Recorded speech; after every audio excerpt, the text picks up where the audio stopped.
Hi, welcome to today's video. My name is Paul.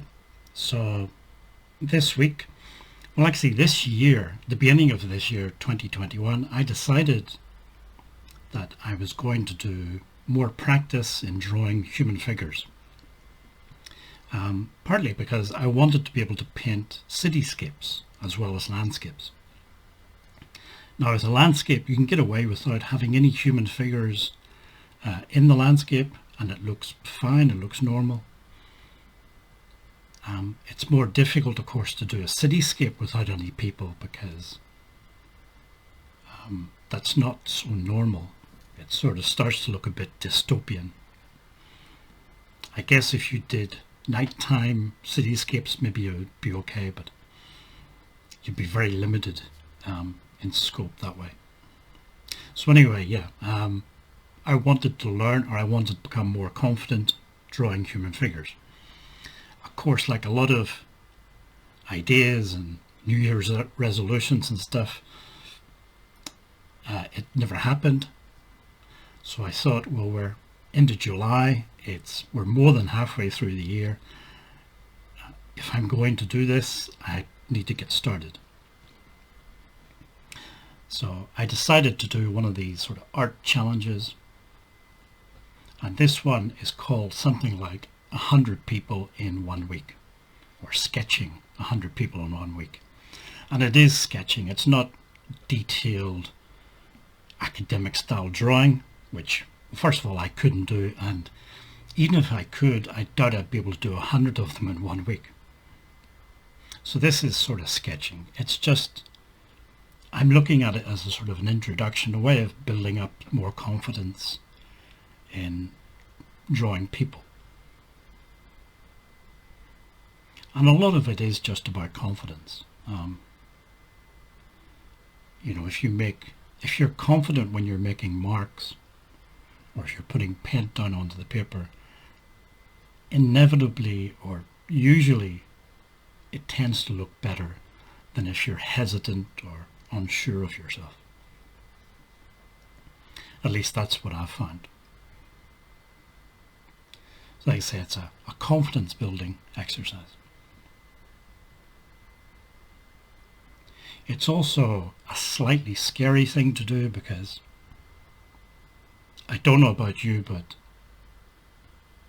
and I think other artists as well, I've heard other artists saying this, that they go through periods of self-doubt. They look at the sort of art that they produce and they think, this is terrible. I can't call myself an artist. This is just awful. I should just throw it all away and go and do something else. Collect stamps or something. And certainly if you're putting stuff out on YouTube or Instagram or anything like that, it can add to those feelings as well. So I was reluctant about making this video. But I decided that, if people see it and they like it, that's great. If people see it and get inspired to do something themselves with art, that's even better. And also if people look at it and think it's terrible, well, it's just their opinion, so I'm not too worried about it. In terms of the sort of figures that I'm drawing, it's mostly copying. This isn't coming from imagination or anything. And I'm copying different things. So this one, for example, I'm working on now, this was based on a sketch by Rembrandt. Now, I'm not saying that my version is anything as good as Rembrandt's, but that's where I'm getting the source from. It was a pencil sketch, I guess, a study for a possible painting that he did. And it was just a woman holding a baby or a young child. So I'm using sources like that. Van Gogh, I like his drawing style. Seurat, I like his he used Conte pastel, but I use charcoal sometimes to create similar sort of effects. So yeah, basically copying great artists like that. I'm also using some photo references,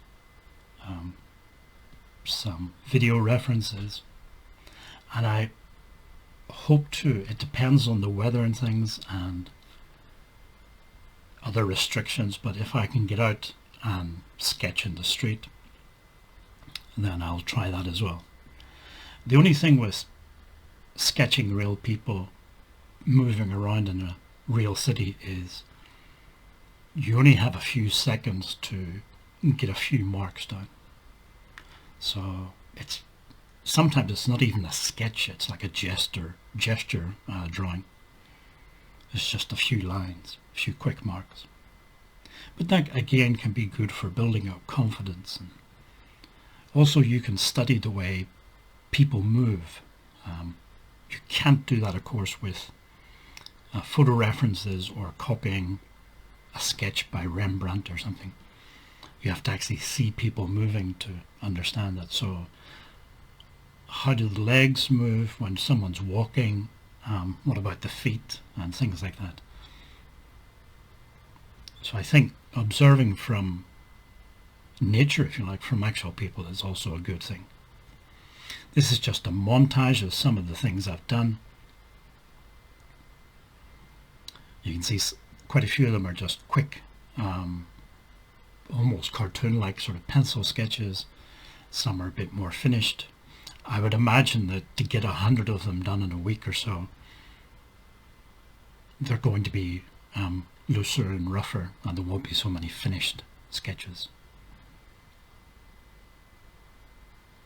Okay, so it's just a quick video this week just to say, something that I'm trying.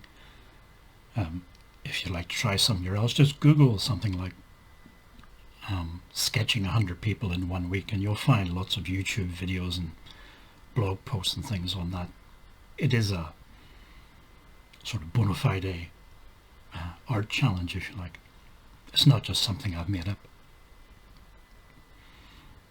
Okay, well, if you made it this far in the video, thank you for watching, and hopefully see you in the next one.